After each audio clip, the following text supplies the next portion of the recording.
இப்போ எடப்பாடி பழனிசாமி பொறுத்த வரைக்கும் பல இடங்கள்ல சொல்லியிருக்காரு. அதிமுகவுடைய தலைமையில வருகின்ற கட்சிகள தான் இணைத்துக்கொண்டு இந்த தேர்தல்ல நாங்க போட்டியிட போறோம். சார், எடப்பாடி பழனிசாமி முதலமைச்சராக கூட இருக்கலாம். ஆனா அமித்ஷா சொல்லும் பொழுது அதிமுகவிலிருந்து ஒருத்தர் முதலமைச்சர்னு தான் சொன்னாரு. முதல் முறை வேணா எடப்பாடி பழனிசாமினாரு, 2வது முறை சொல்லுகிற பொழுது அதிமுகவிலிருந்து ஒருவர் முதலமைச்சராக இருப்பார்னாரு. ஆனா எடப்பாடி பழனிசாமியே இருப்பதாக நம்ம அவருக்கு சாதகமாகவே வச்சுப்போம். அந்த அமைச்சரவையில் பாஜக அமைச்சர்கள் அங்கம் வகித்தால் யாருடைய கை ஓங்கும்? மத்தியில் ஆளுகிறவர்கள் கை ஓங்குமா?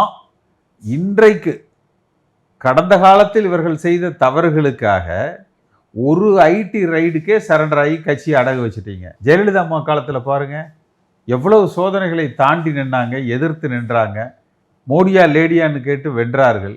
அப்படிப்பட்ட அதிமுகவுக்கு தலைவராக இருந்து கொண்டு, பொதுச் செயலாளராக இருந்து கொண்டு இவர் பாஜகவிடத்தில் மண்டியிட்டு விட்டார்.